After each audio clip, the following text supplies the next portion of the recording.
Mesdames, Messieurs, nous sommes honorés, très sincèrement honorés de votre présence aujourd'hui pour cette journée si particulière pour GCO. Nous allons célébrer aujourd'hui le lancement d'un tout nouveau processus pour l'entreprise, un processus singulier car il s'agit de la restitution de terrains pleinement réhabilités après leur valorisation minière. C'est une première pour GCO et en 7 ans seulement après le passage de la mine, cette restitution sera également une première pour l'État du Sénégal. Un septennat, sans faire de politique, pour remodeler, fertiliser, planter, protéger, entretenir. Et aujourd'hui donc le lancement d'un processus continu qui va se poursuivre et faire partie intégrante de notre mode de fonctionnement. Cette étape me tient particulièrement à cœur de l'ensemble des agents de l'entreprise, car elle fait écho avec notre vision. Notre vision repose sur 3 piliers essentiels. Le People First, avec tout ce qui concerne la sécurité, le développement des compétences et bien entendu nos relations avec les communautés. Le B-Benchmark, notre ambition est de devenir une référence dans toutes les dimensions de notre activité. Et le Act for the Planet, avoir une démarche qui nous permette d'agir positivement pour l'environnement. Et cette vision guide chacune des décisions de l'entreprise. Vous comprendrez donc que cet événement unique qui fera référence, qui représente une action positive, anime notre vision et fait particulièrement écho avec le Act for the Planet et le B-Benchmark. Avant de passer la parole à Daour Dieng, notre président du conseil d'administration, je tiens à remercier nos administrateurs, Ibrahima, Cher Tidiane, Charles, Daour, Loïse, et bien entendu le COMEX Zeramet. Le fait d'être présent à nos côtés sur un événement si particulier montre combien cette restitution nous concerne et nous tient à cœur jusqu'aux plus hautes instances de notre gouvernance. Je finirai mon propos par un sincère merci à votre attention, Monsieur le Ministre. Vous nous avez accompagnés, vous nous avez challengés, vous avez demandé à ce qu'on fasse preuve de plus d'ambition dans ce processus de restitution. Et donc c'est avec grand plaisir qu'on peut célébrer aujourd'hui, en ayant pris en compte vos recommandations, cette étape importante pour l'entreprise. J'espère que vous apprécierez. C'est avec un réel honneur et un plaisir que nous recevons à l'occasion de cet important événement qui illustre notre vision, celle d'être une référence dans le domaine de la transformation responsable de ressources de la terre pour le bien vivre ensemble. La cérémonie aujourd'hui s'inscrit dans une feuille de route RSE d'Eramet, la restitution des terres réhabilitées. Le respect de cet engagement a amené GCO à être la première compagnie minière à être certifiée doublement, je dirais, ISO 14001 et ISO 50001. À cela s'ajoute la bonne qualité de nos relations avec nos communautés hôtes à travers un dialogue permanent. Ça, c'est la partie du discours. Moi, je crois que je vais parler maintenant de façon plus libérée. Et donc, la cérémonie qui nous réunit aujourd'hui est axée principalement sur la restitution des terres. Parce que, en fait, comme vous savez, GCO a toujours voulu être une société citoyenne. Poussée par le groupe Eramet, je crois qu'on est sur une bonne dynamique. Et aujourd'hui, on est sur le point de restituer 80 hectares de sites qui sont déjà exploités, réhabilités et arrivés à maturité. Ça s'inscrit dans une dynamique continue, graduelle, donc de restitution, mais continue. Donc, dans un premier temps, les parcelles qui ont été exploitées depuis 2017, jusqu'à 2015 du moins, vont être restituées et ça fait autour de 80 hectares. Maintenant, les 2 années à venir, en moyenne, on va restituer en principe 80 hectares en moyenne. Mais au-delà de ces 2 années, on va passer à la vitesse supérieure et ce sera 200 hectares qu'on va donc rendre par année.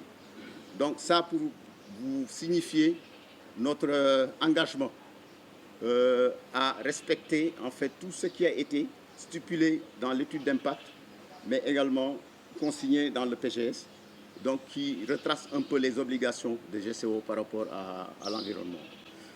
Alors, donc, depuis 2006, on a donc mené une étude d'impact qui a abouti à l'établissement d'un PGS. Et ça, ce PGS a été mis à jour jusqu'à 2014. Donc c'est ce PGS-là qu'on est en train de dérouler. Et la réhabilitation des terres est un point essentiel, saillant de ce PGS-là. Donc comment nous l'avons fait? Parce que, en fait, avec l'étude d'impact, on l'a mené de façon extrêmement participative en relation, bien sûr, avec les autorités, donc les services techniques de l'État, au niveau central, au niveau régional et au niveau local. Mais tout ça accompagné par nos ministres, donc de notre ministre de tutelle, mais également le ministre de l'Environnement, mais les populations aussi. Parce qu'on n'a pas voulu faire, en fait, une réhabilitation qui ne prend pas en compte la préoccupation des populations locales. On a voulu faire de sorte que les populations locales participent et donnent leur point de vue sur, en fait, les différentes espèces qu'on doit utiliser pour réhabiliter. Et donc, ça a été fait. Et au bout du compte, ces mêmes populations ont été organisées en GIE. Donc, rien que dans le domaine de la réhabilitation, nous avons mis en place 5 GIE de populations locales qui travaillent directement avec GCO sous forme de prestataires de services. Et ces 5 GIE nous accompagnent dans la réhabilitation. Donc, depuis, en fait, la pépinière, donc la production de plants, jusqu'à la préparation des parcelles à réhabiliter, comment dirais-je, reboisement et puis épandage de fumier. Et donc, au-delà maintenant de ces GIE-là, en fait, il y a d'autres GIE qui, en fait, des fournisseurs, et c'est eux qui fournissent même le fumier à GCO. Donc, vous voyez qu'on a tout fait pour que les populations bénéficient de l'action de GCO, non seulement bénéficient de l'action de GCO, mais qu'elles soient partie prenante de notre système. C'est un événement symbolique et qui est pour moi, présidente directrice générale d'Eramet, un événement très important parce qu'il illustre parfaitement la vision et l'engagement du groupe Eramet pour la mine responsable. L'activité minière est une activité qui est vitale car elle fournit les matières premières dont le monde a besoin pour son développement économique. Et elle va devenir encore plus critique dans un monde qui va devoir opérer sa transition énergétique, car la transition énergétique a et aura encore plus besoin de métaux. Et si on veut répondre à la promesse écologique d'un monde durable, les métaux doivent être extraits de façon exemplaire sur le plan environnemental et sociétal. Et dans la vision d'Eramet, parfaitement relayée par celle de GCO, la RSE est parfaitement intégrée à toutes nos activités minières. Elles suivent le même cycle et nous y apportons le même soin. Inscrits dans la feuille de route RSE du groupe, nos engagements sont concrets et mesurables. Ils s'articulent autour de 3 axes. Engagés pour les femmes et les hommes, nos salariés comme nos communautés. Agir comme un acteur économique responsable et engagé pour la planète, ce qui inclut l'environnement. Et l'environnement est le sujet qui nous réunit ce matin. Pour prendre soin de la planète, notre méthode repose d'abord sur le management de nos impacts. Tous nos sites sont certifiés selon les meilleurs standards internationaux. ISO 14001, qui est la norme du management environnemental, et qui inclut un dialogue constant avec les autorités et avec les communautés, et la norme ISO 50001 qui est consacrée au management de l'énergie. Le climat et la transition énergétique sont au cœur de notre agenda. Ils structurent notre portefeuille d'activités comme nos processus de production.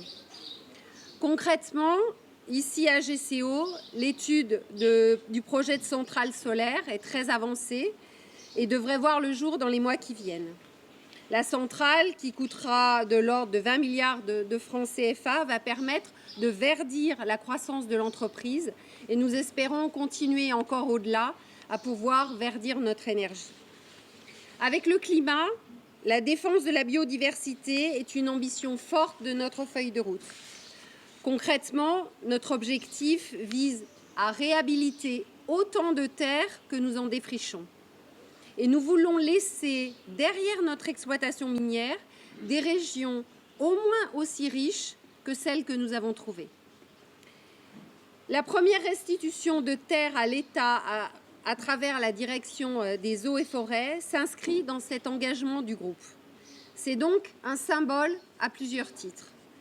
C'est un symbole parce qu'elle démontre que l'activité minière peut être compatible avec la préservation de l'environnement et de la biodiversité. Un symbole parce qu'elle illustre l'excellence de notre collaboration avec vos services qui ont accepté ce challenge, avec les communautés avoisinantes devenues acteurs du projet. Et aujourd'hui, c'est le travail de nos partenaires des GIE, supervisés par nos équipes du département de l'environnement de M. Mandière-Fall, que je voudrais remercier ici. Je me réjouis en particulier de procéder aujourd'hui, après 8 ans de production de GCO, à la première restitution de terres réhabilitées. Je félicite vivement GCO d'avoir déjà réhabilité, je pense, 359, si mes chiffres sont exacts, hectares, et d'avoir restitué près du quart de cette superficie, donc 85 hectares, et s'est engagé à réhabiliter d'ici 2026 plus de 3000 hectares et à restituer près du quart de la superficie réhabilitée. Il s'agit d'un moment important qui démontre que les engagements pris par les sociétés minières en matière de gestion environnementale, plus globalement en matière de réhabilitation, peuvent être et doivent être respectés. En tout cas, ici, sont respectés. Le code minier, comme le code de l'environnement, traduisent la volonté du chef de l'État, le président Macky Sall, de faire de la prise en charge des questions environnementales une priorité dans l'exploitation de nos ressources minières. La réhabilitation progressive constitue une des bonnes pratiques recommandées dans l'industrie minière, en ce sens qu'elle permet de restituer au fur et à mesure un site à l'environnement pour lui donner une vocation similaire d'avant exploitation ou tout au plus une autre utilisation plus adaptée, favorisant un développement socio-économique local et un cadre de vie agréable. Le projet minier de Diogo offre, grâce à son mode de jugement et par la technologie utilisée, cette opportunité de réhabilitation progressive. Aussi, je voudrais rappeler que l'obligation de réhabiliter un site minier ne dispense pas les titulaires du titre minier de celle de constituer une garantie de réhabilitation et la marque plutôt la volonté.